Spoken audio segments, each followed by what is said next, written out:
I literally had to go broke and live in drought for years before the desire to want to be profitable. But that doesn't have to be your story. So I'm going to share with you some tips that you can start doing today to get your money right.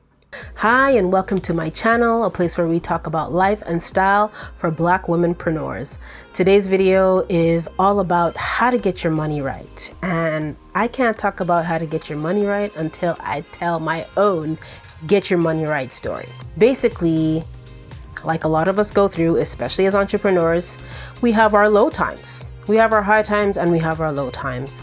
And I literally was getting tired of the low times. I felt like I was at a certain point in my life where it should be high times, if not mid times, but not low times anymore. And it was really about getting to this point where it's not enough. I literally had to go broke and live in drought for years before the desire to want to be profitable, before the desire for a steady income, before the desire to do it better next time. And when I say do it better next time, it's because I was making all of those money mistakes.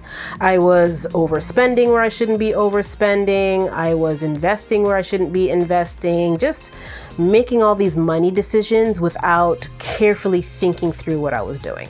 But that doesn't have to be your story. So I'm going to share with you some tips that you can start doing today to get your money right. Number one is getting a steady income. So when I was really tired of the up and downs, guess what your girl decided to do? Yeah, she decided she was going back to work because nothing gives you more of a steady income than a full-time job. But truthfully, that wasn't my end goal. My end goal was to get the steady job and use the money to fuel my business. And it happened. I came back to Toronto. I was job hunting. I actually sat down with a career coach to help me with my resume and just really sort out my career goals.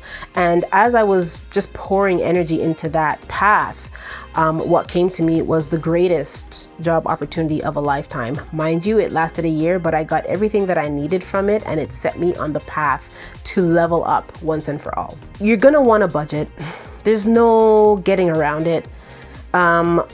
Unless you're paying somebody or you have a spouse who's gonna help you with it, just buckle down and budget. Get a clear understanding on your income.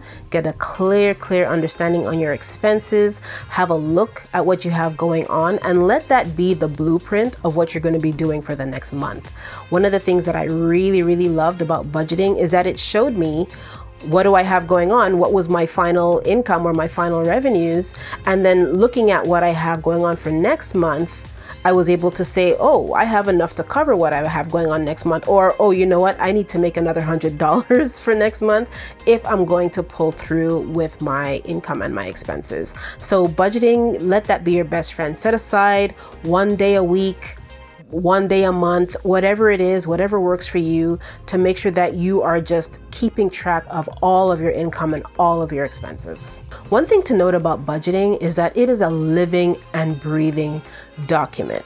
Now, I am guilty of this. I get hung up on how do I know if this is really going to be the income, especially when you're waiting for clients to pay you. You don't know if they're going to get you the money this month or next month.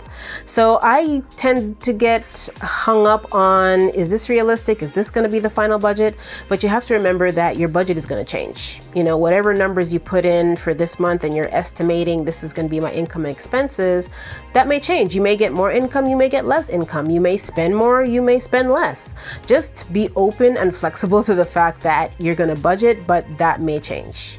Now, you're not going to like the next part about what I'm going to say, but you're listening to this for a reason. You're watching this video because you want to get your money right. So if you want to get your money right, this next tip is super crucial, almost as crucial as the budgeting, and that is to trim the fat. I'm talking about all the extras. Did you need to get the extra bottle of wine last weekend? Did you need to get the extra treats? Did you need to get 5 pairs of jeans? You know, really think about what do you need. And it kind of goes back into budgeting. If you're super, super strict on your budget, then there's really no space for those things.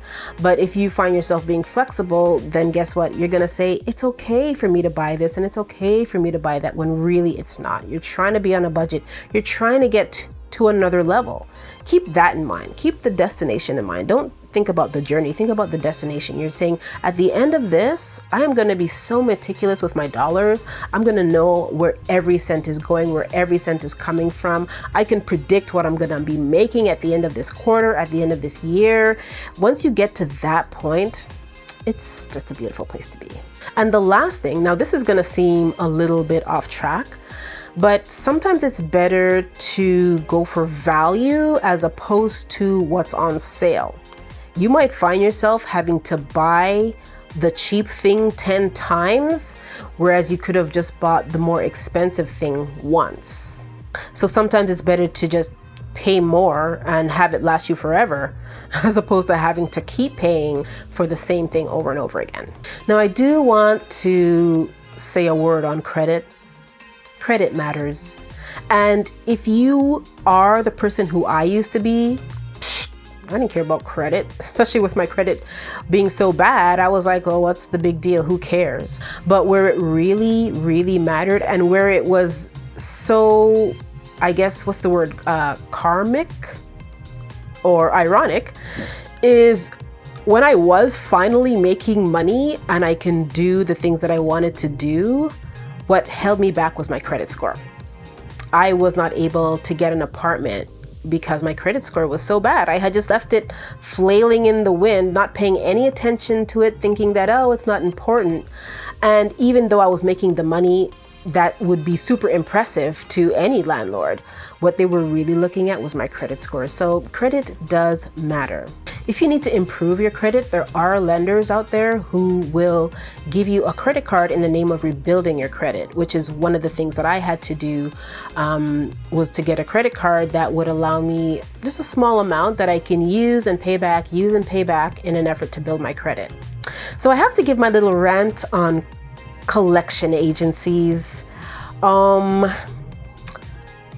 I played the collection agency game for a while until I was made wiser about what's really going on. So basically, collection agencies, they come into your credit card company and they say, hey, we'll buy that person's debt for cents on the dollar. And then they come to you trying to get that money back. Number one, you didn't sign an agreement with the collection agency. Your agreement was with Visa or MasterCard or American Express or whoever it was. So technically, you're not obligated to pay these collection agencies. Mind you, yes, they do end up on your credit report, and it took years for my collection agencies to fall off of my credit report, and that is a special case scenario. The best thing you could do is just don't let your credit go to collection agencies. It's a really bad place to be. But if you are in that place, listen, I was in that place. It wasn't that I didn't want to pay my debt. I didn't have the income. I could not serve my debt and feed myself at the same time. I had to choose one or the other.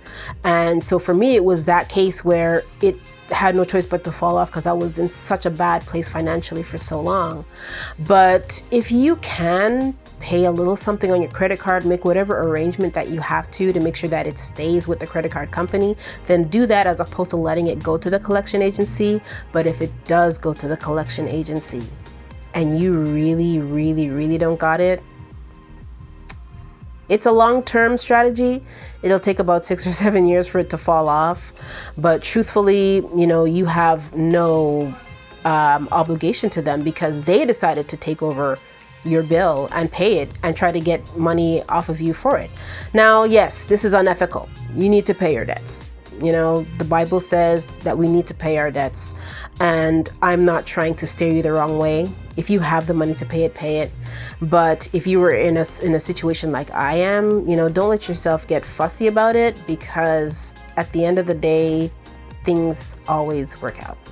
So again, I'm not encouraging you to not pay your visa. Pay your visa, but the collection agency, maybe not so much. There are some people who will tell you, don't answer the phone if the collection agency is calling. Don't confirm who you are. Don't even confirm that you had a debt with this company, because they will just continue to come at you. But just try not to go down that road.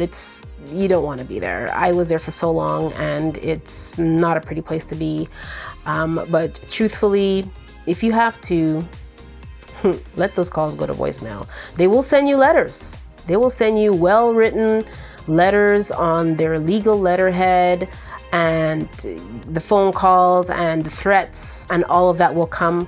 But legally, you didn't sign anything with them, so you are not obligated to them. You're obligated to Visa, who the moment they signed away your debt, they have nothing left to do with you.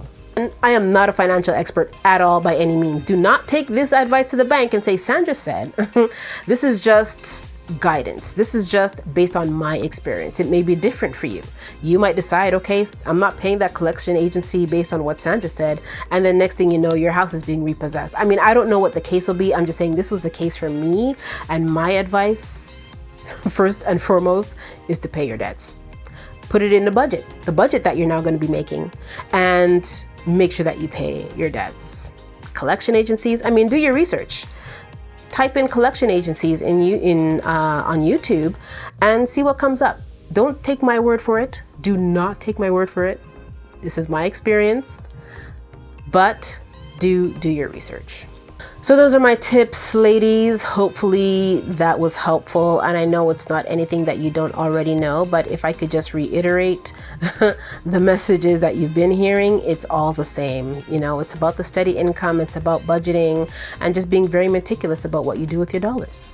If you enjoyed this video, give it a like. If you want to see more videos like this, make sure that you subscribe and hit the bell notification so that you'll know anytime I am in here dropping some insights for you.